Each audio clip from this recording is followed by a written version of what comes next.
नमस्कार दोस्तों, आपका स्वागत है जस्ट इन हिंदी के यूट्यूब चैनल में। दोस्तों, भगवान श्री कृष्ण के अनुसार मनुष्य को अपने घर की ये 5 चीजें भूल से भी दूसरों को कभी उधार में अथवा भेंट में नहीं देनी चाहिए। इन चीजों के साथ ही घर में लक्ष्मी भी चली जाती है। दोस्तों, हमें बचपन से ही सिखाया जाता है कि दूसरों की मदद करने से, दूसरों को दान देने से मनुष्य को पुण्य मिलता है। भगवान श्री कृष्ण ने गीता में बताया है कि जो मनुष्य अच्छे कर्म करते हैं उन्हें उसका अच्छा फल भी मिलता है, परंतु कुछ चीजें ऐसी होती हैं जो आपको भूल से भी दूसरों को नहीं देनी चाहिए, क्योंकि ये चीजें अगर आप दूसरों को देते हैं तो इन चीजों के साथ आपके घर की सुख समृद्धि भी चली जाती है, क्योंकि इन्हीं चीजों के साथ ही आपके घर की शांति, सुख, समृद्धि जुड़ी हुई होती है। अगर ये वस्तुएं आप दूसरों को दे देते हैं तो आपको दरिद्रता और कलेश का सामना करना पड़ सकता है। शास्त्रों की बात करें तो विष्णु पुराण में इन वस्तुओं का उल्लेख किया गया है। इन चीजों का संबंध माँ लक्ष्मी से माना जाता है और ये बात किसी से छिपी नहीं है कि माँ लक्ष्मी का हमारे जीवन में कितना अधिक महत्व है। जिस घर पर माँ लक्ष्मी की कृपा होती है वहाँ पर सदैव धन, वैभव, सुख, ऐश्वर्य और शांति का आगमन होता है। अगर माँ लक्ष्मी किसी कारणवश आपसे रुष्ट हो जाती हैं तो घर से सुख, शांति और उसका वैभव भी नष्ट हो जाता है। इसलिए आप भी ये ध्यान में रखें कि अपने घर में मौजूद ऐसी वस्तुएं जिनका संबंध माँ लक्ष्मी से है, दूसरों को कभी भी उधार में ना दें। अगर आप भी चाहते हैं कि माता लक्ष्मी जी की कृपा आप पर सदा बनी रहे तो वीडियो में बताई गई महत्वपूर्ण जानकारी को अवश्य सुनें और इस वीडियो को अपने दोस्तों के साथ शेयर करें। साथ ही हमारे चैनल को सब्सक्राइब भी कर लें, जिससे कि ऐसी ही धार्मिक और आध्यात्मिक जानकारी वाली वीडियोस आप देख सकें। तो चलिए दोस्तों, जान लेते हैं कि कौन सी हैं वो चीजें जो दूसरों को कभी भी उधार में, दान में या उपहार में नहीं देनी चाहिए। सबसे पहली चीज, पति के गहने। दोस्तों, स्त्रियों के आभूषण को माँ लक्ष्मी का प्रतीक माना जाता है। सुंदर आभूषणों से सुशोभित स्त्री माँ लक्ष्मी के प्रतिबिंब की तरह दिखाई देती है। इसलिए जब भी हम गहने खरीदते हैं तो सबसे पहले माँ लक्ष्मी के सामने रखकर उनकी पूजा करते हैं और उसके बाद ही उन्हें पहनते हैं। घर की स्त्रियों को घर की लक्ष्मी माना जाता है। उनके गले में आभूषणों का होना सुख समृद्धि को दर्शाता है। इसलिए अपनी पत्नी के गहने कभी भी किसी को उधार में या दान में या दूसरों को इस्तेमाल करने के लिए कभी भी देने नहीं चाहिए। खासकर सुहागिन महिलाएं अपना मंगलसूत्र, पायल और बिछिया कभी भी किसी अन्य महिला को इस्तेमाल के लिए ना दें। इससे घर की बरकत और भाग्य भी उन गहनों के साथ चला जाता है और माता लक्ष्मी आपसे अत्यंत रुष्ट हो जाती हैं। इसलिए अपने घर में सुख समृद्धि बनाए रखने के लिए इन गहनों को दूसरों को इस्तेमाल करने के लिए ना दें।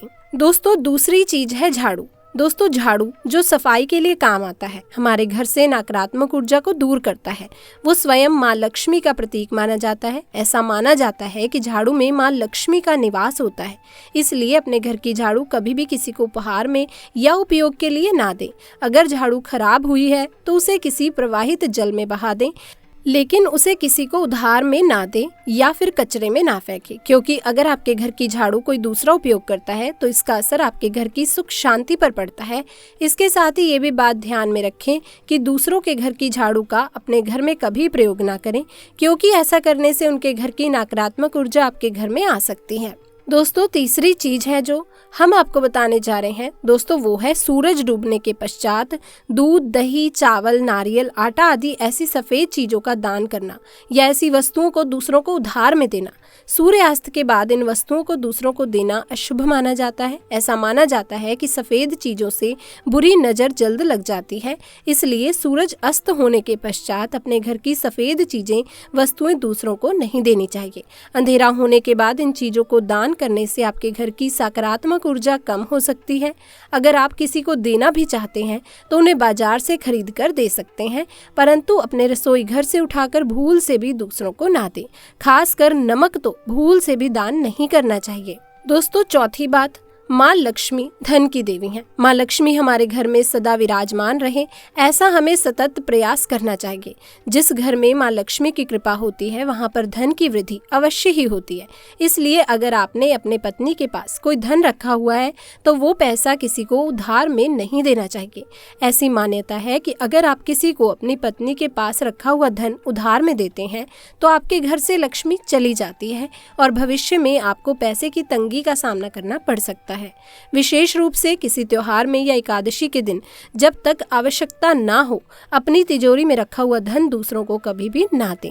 अब दोस्तों, 5वीं बात, माँ लक्ष्मी वैभव प्रदान करने वाली और सौभाग्य देने वाली ममता की मूर्त है। साथ ही वो अन्नपूर्णा भी है, इसलिए हम अन्न ग्रहण करने से पहले माँ अन्नपूर्णा को धन्यवाद अवश्य करते हैं। इस बात को हमेशा ध्यान में रखिए कि रसोई घर की शुद्धता और संपन्नता उतनी ही आवश्यक है जितनी की धन की। अब हम आपको जो 5वीं वस्तु बताने जा रहे हैं वो है रसोई घर का चौका, बेलन और तवा। जी हाँ दोस्तों, आपको रसोई घर का चौका, बेलन और तवा दूसरों को कभी भी इस्तेमाल के लिए या उधार में नहीं देना चाहिए। ये वस्तुएं दूसरों को देने से आपका भाग्य भी उन्हीं के साथ चला जाता है और आपके द्वारा ऐसा करना माँ लक्ष्मी को अत्यंत अप्रिय है, इसलिए ऐसा कभी भी ना करें। अपने घर का चौका, बेलन और तवा दूसरों को उपयोग के लिए कभी भी ना दें, नहीं तो आपके घर में दुर्भाग्य का वास हो सकता है।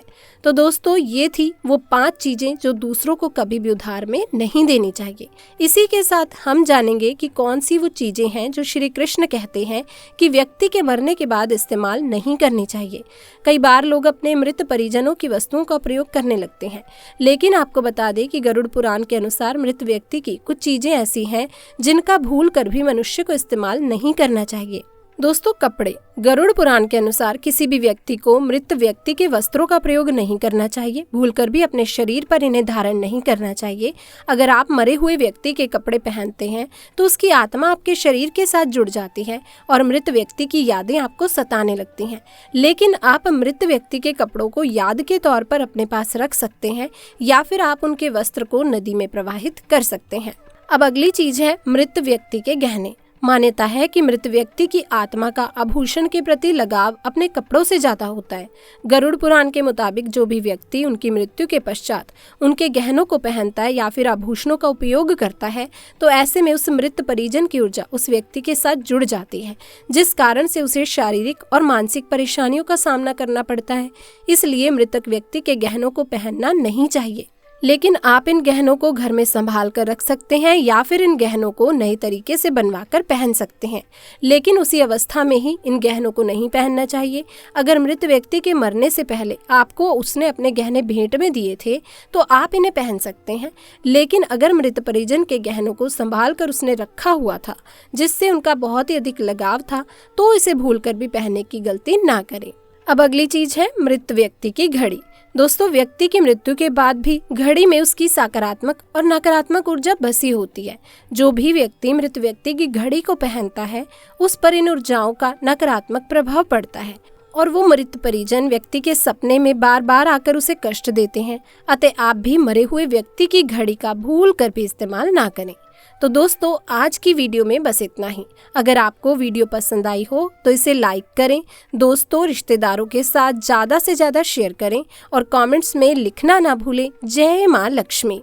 और दोस्तों, अगर आपने हमारे चैनल को अभी तक सब्सक्राइब नहीं किया है तो उसे भी सब्सक्राइब कर लें। मिलेंगे और एक नई वीडियो के साथ, तब तक के लिए आप सभी का बहुत बहुत धन्यवाद।